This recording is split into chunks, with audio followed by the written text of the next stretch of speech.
Bonjour les terminales. Alors aujourd'hui l'exercice 101, page 299, c'est un exercice qui parle de l'expression complexe de transformation de plan. Donc ici on considère deux points d'affixe ZA pour le point A qui vaut 1 et ZB pour le point B qui vaut moins 1 demi moins I racine de 3 sur 2.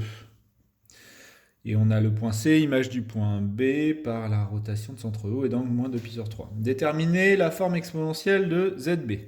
Alors, pour déterminer une forme exponentielle, je vous rappelle, il faut d'abord calculer le module avec la formule racine carrée de la partie réelle au carré plus la partie imaginaire au carré. Donc, partie réelle au carré plus partie imaginaire au carré, le tout à la racine carrée. Je vais calculer ça à la main. Ça fait 1 quart plus 3 quarts égale à 4 quarts. 4 quarts, ça fait 1. Racine de 1, ça fait 1. Et donc, ici, du coup, pour connaître l'argument, on va faire cosinus de θ sur le module, mais ça y est pas, donc égal à moins 1 demi. Et sinus de θ est égal à moins racine de 3 sur 2. Donc si on se situe dans un cercle trigonométrique, moins 1 demi sur les abscisses, moins racine de 3 sur 2 sur les ordonnées, on est ici, ce qui correspond à un angle de moins 2 pi sur 3. Donc θ égale moins 2 pi sur 3. On connaît le module, on connaît l'argument. ZB est égal à le module E de I de moins 2 pi sur 3. Voilà, alors comme ça, c'est pas très bien écrit. On préférera écrire le 1, on le met pas. Le moins, on va le mettre devant. E de moins 2i pi sur 3. Voilà, ça c'est là l'expression sous forme exponentielle de la fixe ZB.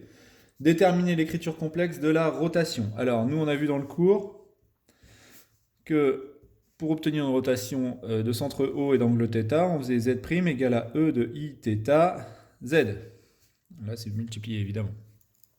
Donc, nous, si c'est une rotation d'angle moins 2 pi sur 3, eh bien, ce sera Z' égale à E de moins I de pi sur 3 Z.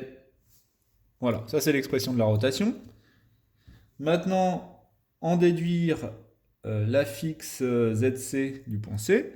Donc nous on sait que C c'est l'image du point B par rotation de centre O et d'affixe de pi sur 3. Donc en fait Z de C, ça va être E de moins I de pi sur 3 fois l'affixe du point, l'affixe ZB, c'est-à-dire E de moins 2I pi sur 3. On a une multiplication, donc du coup finalement on va additionner les puissances qui sont là. Ça va me faire E de moins I. Alors, comment je vous le fais? Alors je vais pas le faire comme ça. Hop, je vais le mettre là. Déjà, ça nous fait donc E de I, facteur de moins 2 pi sur 3, moins 2 pi sur 3. Donc ça nous fait moins 4 pi sur 3. E de moins I, 4 pi sur 3. Voilà. Alors, est-ce que ça correspond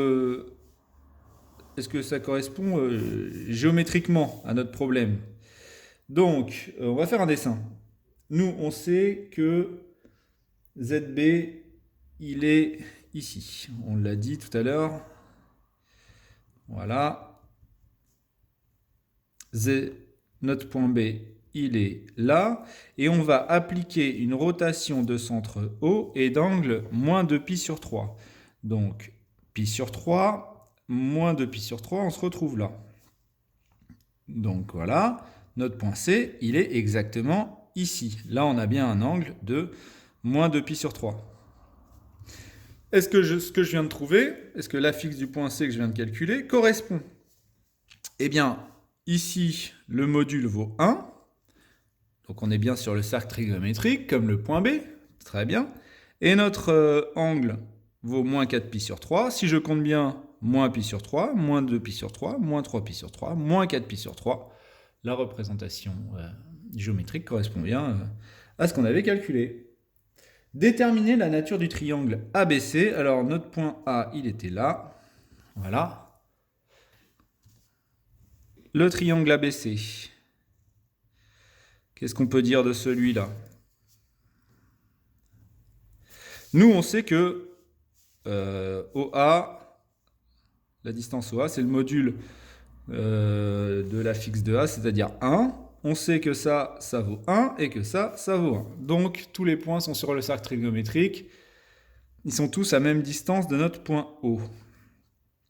Autre chose, ici, on sait que ça vaut 2pi sur 3, ici, ça vaut 2pi sur 3, et ici, ça vaut 2pi sur 3.